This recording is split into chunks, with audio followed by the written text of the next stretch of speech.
Meski Idul Fitri masih 2 minggu lagi, warga sudah mulai mengantri penukaran uang baru. Seperti yang terjadi di pelataran Masjid Agung Wates, Kulon Progo, Yogyakarta, bahkan ada warga dari luar Wates yang ikut mengantri.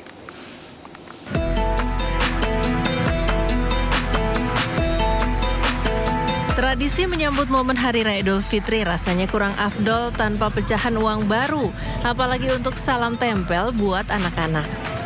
Nah, untuk mendapatkan uang pecahan baru itu, warga biasanya rela antre berjam-jam untuk melakukan penukaran uang seperti yang terlihat di pelataran Masjid Agung Wates, Kabupaten Kulon Progo, Yogyakarta kemarin.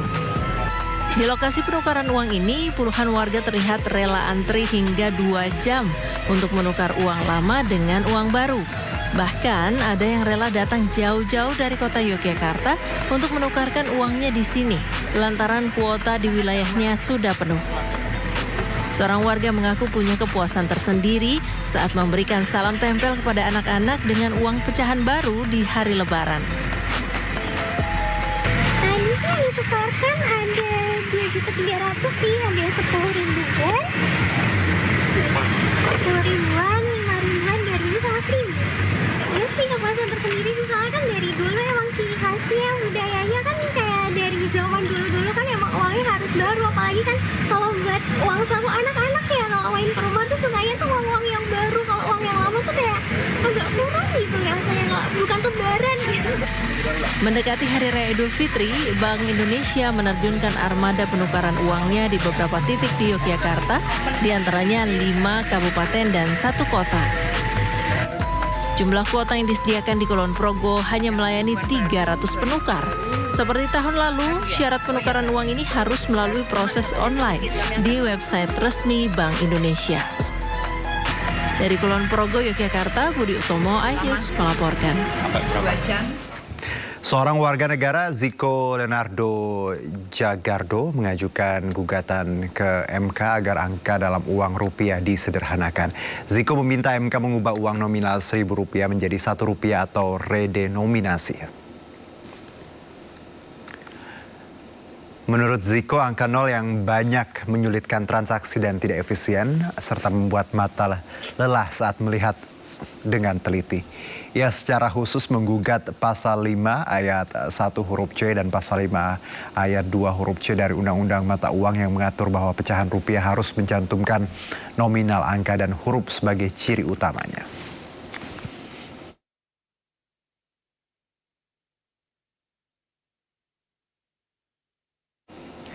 Ya, isu redenominasi rupiah bukanlah hal baru. Sejarah mencatat kebijakan serupa pernah diberlakukan 13 Desember 65. Namun apakah tepat redenominasi rupiah diberlakukan saat ini di tengah tantangan ekonomi yang cukup mendesak? Kita akan membahas lebih dalam bersama pengamat ekonomi Nailul Huda. Assalamualaikum, selamat sore Mas Huda. Waalaikumsalam warahmatullahi wabarakatuh. Selamat sore Mas. Iya, terima kasih Mas Huda sudah bergabung bersama kami. Mas Huda, tadi disebutkan ya redenominasi ini kembali mengemuka. Sempat ada wacana di periode Pak SBY, Pak Jokowi juga, cuman tidak dilaksanakan, tidak jadi seperti itu. Kalau saat ini di tengah kondisi yang seperti ini, menurut Anda apakah wacana ini bisa kita masukkan atau kita laksanakan? Ya, yang pertama seperti ini Mas Juno, bahwa ini kan rencananya kan sudah terlampau lama ya. Betul. Bahwa di tahun 2010 pun sudah ada rencana untuk memotong angka nol di belakang rupiah kita gitu kan. Bahwa untuk 1.000 itu 1 dan sebagainya. Nah memang ini ada beberapa manfaatnya. Selain yang digugat sama Ziko itu kan memang dia pingin kalau untuk menyederhanakan sistem akuntansi gitu kan ya. Nah, atau sistem catatan. Nah, kalau kita lihat sebenarnya juga ada manfaatnya juga, yaitu adalah memperbaiki citra mata uang atau memperbaiki citra dari rupiah kita. Nah, yang kita lihat adalah memang ketika dia dipotong, artinya untuk nanti pertukaran $1 ya, $1 itu hanya sekitar Rp16 gitu kan. Nah, ini memang dari satu sisi bisa memperbaiki citranya, citra mata uang kita ya, dan juga bisa menyederhanakan dari sisi pencatatan keuangan di sebuah perusahaan lah, yaitu bisa lebih sederhana gitu. Nah, ini yang sisi positifnya seperti itu, Mas. Dan ketika dilakukan untuk saat ini, nampaknya juga tidak ada masalah ya ketika dilakukan, ketika ya sebenarnya kan ada beberapa tujuannya kan. Salah satunya adalah inflasi dan sebagainya. Kalau tadi Mas Juno bilang 65 itu adalah untuk memotong inflasi yang terlampau tinggi gitu kan. Tapi satu sisi ternyata ketika inflasi itu harusnya inflasi memang pas ketika stabil ya, itu melakukan redominasi agar ini bisa berhasil dengan optimal. Oke, Mas Huda, kalau tadi Anda menyebutkan bahwa ya ada positifnya, ada manfaatnya. Tapi kalau kita lihat lebih ke urgensinya di saat saat ekonomi seperti ini banyak ya daya beli juga kurang baik, ada PHK. Apakah plan redenominasi ini cukup tepat atau mungkin masih harus di hold dulu? Karena saya baca juga bahwa ketika kita ingin melaksanakan ini banyak syarat, termasuk bagaimana stabilitas ekonomi harus cukup stabil seperti itu. Ya, setuju. Kalau untuk melakukan redenominasi memang salah satunya adalah dari sisi stabilisasi ekonomi ya, stabilisasi ekonomi yang baik, kemudian ekonomi yang stabil, tadi juga saya sebutkan tentang inflasi yang terkendali dan sebagainya. Nah, memang kalau kita lihat dari satu sisi sebenarnya ada juga negatifnya dari adanya upaya redenominasi ini. Salah satunya adalah dari sisi inflasi psikologis ya. Nah, ini yang memang kalau kita lihat dari sisi inflasi psikologis, banyak nantinya ke depan mungkin masyarakat ataupun pelaku usaha yang menjual dagangannya itu sekitar Rp500, mereka akan menaikkan menjadi Rp1 gitu kan, untuk ya menjadi mata uang terkecilnya kan Rp1 kalau kita nggak mengenal sen ya.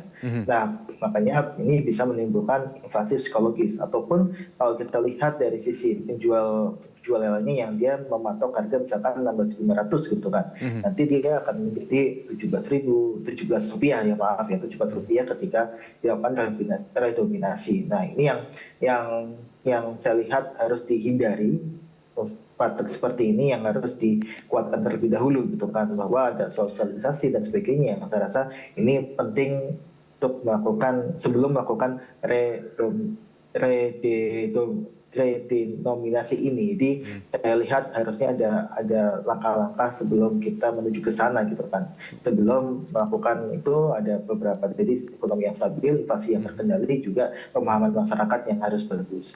Oke, jadi tidak gajah gujuk ya, Bang, ya tadi bahwa redenominasi, tapi ada proses persiapan termasuk tadi stabilitas ekonomi dan juga psikologis masyarakat. Nah, kalau kita melihat dari gugatan ini dan misalnya rencananya redenominasi akan dilakukan ke depan, berarti persiapan yang matang itu sangat diperlukan, Mas Huda.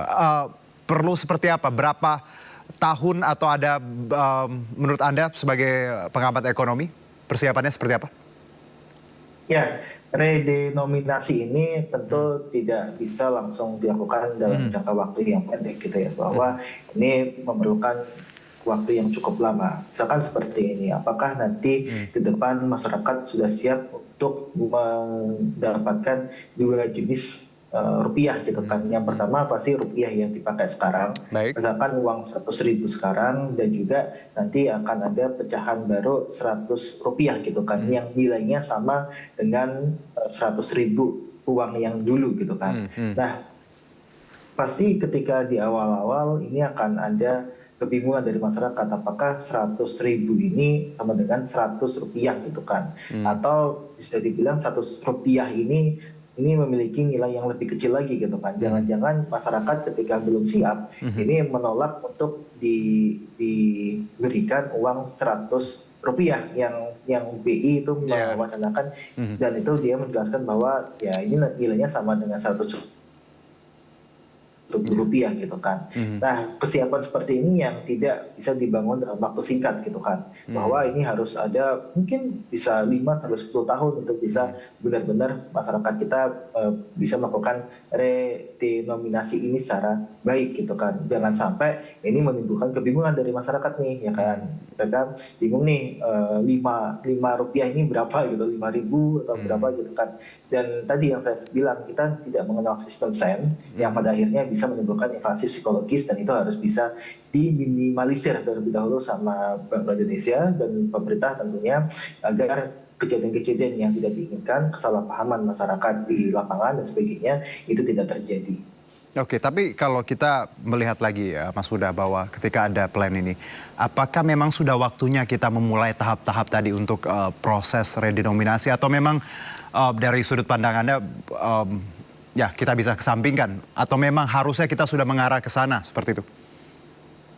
Ya, saya pribadi sebenarnya tidak ada urgensi ya, untuk urgensi yang terlalu gitu ya, urgensi yang terlalu penting gitu kan, untuk melakukan redenominasi gitu kan. Karena kalau kita lihat sebenarnya kan dari sisi, misalkan dari sisi citra mata uang gitu, memang dari sisi citra mata uang redenominasi ini bisa meningkatkan citra mata uang kita. Nah, tapi masalahnya adalah itu kan bukan hal yang krusial dan fundamental untuk bisa memperbaiki citra mata uang kita. Nah, ini yang harus dilakukan lebih awal adalah ya tadi, untuk menstabilkan perekonomian kita, mengontrol inflasi kita jangan terlalu rendah, jangan terlalu tinggi, dan juga perlu pemahaman yang cukup kuat dari masyarakat apabila ingin melakukan redenominasi ini. Jangan sampai kita terlalu terburu-buru hanya karena ada gugatan satu orang yang pada akhirnya nanti ini akan menimbulkan masalah yang lebih besar ke depannya.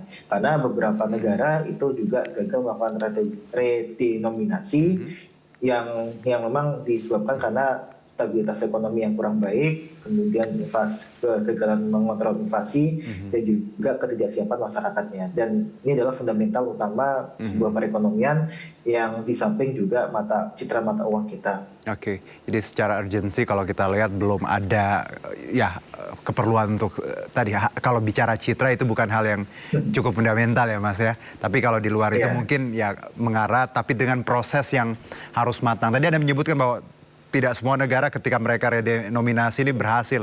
Banyak yang gagal juga ya Mas Huda ya? Banyak yang gagal, beberapa yang gagal. Venezuela, Zimbabwe karena inflasinya tinggi, mereka memotong angka 0 di belakang angka mata uang mereka, tapi sampai sekarang itu belum bisa berhasil, dan mereka masih menjadi negara yang cukup gagal. Begitu juga dengan Venezuela dan sebagainya. Tapi ada beberapa yang berhasil juga, dan ada seperti Turki, ada Rusia dan sebagainya. Tapi ada juga yang gagal. Makanya ini perlu pertimbangan yang hati-hati dari pemerintah, terutama Bank Indonesia. Baik, Mas Huda aja. Iya. Baik, Mas Huda, terima kasih untuk obrolan singkatnya tadi. Hal-hal seperti fundamental ya, peningkatan daya beli, ekonomi ya, itu yang harus kita kejar saat ini. Inflasi juga ya, di luar redenominasi ini. Baik, terima kasih Mas Huda atas waktunya. Selamat beraktivitas.